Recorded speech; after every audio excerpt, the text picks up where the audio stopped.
ವಿಶೇಷವಾದಂತಹ ಕಾರ್ಯಕ್ರಮ.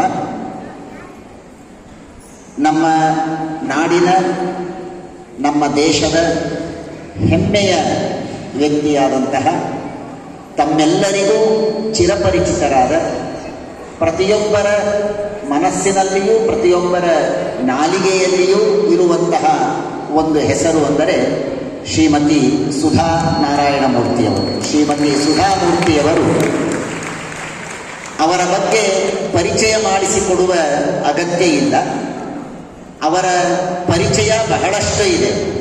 ಆದರೆ ಎಲ್ಲ ಸಾಮಾನ್ಯ ಜನರ ಮನಸ್ಸಿನಲ್ಲಿಯೂ ಕೂಡ ಅವರ ಒಂದು ಆತ್ಮೀಯತೆ, ಅವರ ಸರಳತೆ, ಅವರ ನಮ್ಮ ಸನಾತನ ಸಂಸ್ಕೃತಿಯ ಬಗ್ಗೆ ಅವರಿಗಿರುವಂತಹ ಹೆಮ್ಮೆ, ಅದನ್ನು ಪ್ರತಿಪಾದಿಸುವಂತಹ ಅವರ ದೀಕ್ಷೆ, ಇವೆಲ್ಲವೂ ಕೂಡ ಜಗಜ್ಜನಿತವಾಗಿದೆ.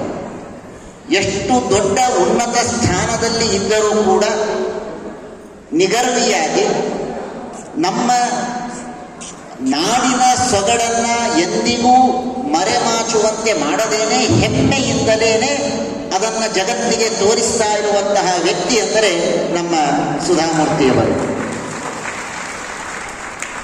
ಅವರು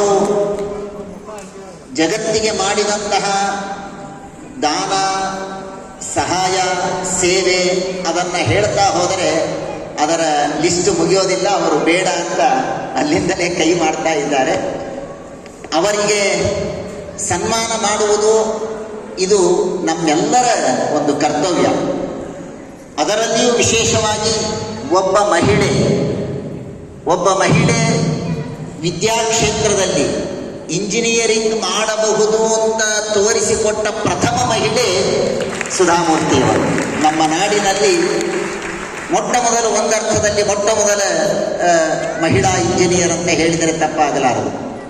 ಆ ನಿಟ್ಟಿನಲ್ಲಿ ವಿದ್ಯಾಕ್ಷೇತ್ರದಲ್ಲಿ ಇರಬಹುದು, ಸಮಾಜ ಸೇವೆಯ ಕ್ಷೇತ್ರದಲ್ಲಿ ಇರಬಹುದು, ಸಾಹಿತ್ಯದ ಕ್ಷೇತ್ರದಲ್ಲಿ ಇರಬಹುದು, ಎಲ್ಲ ಕ್ಷೇತ್ರಗಳಲ್ಲಿಯೂ ಕೂಡ ಅವರ ಅಪಾರವಾದಂತಹ ಕೊಡುಗೆ ಇದೆ.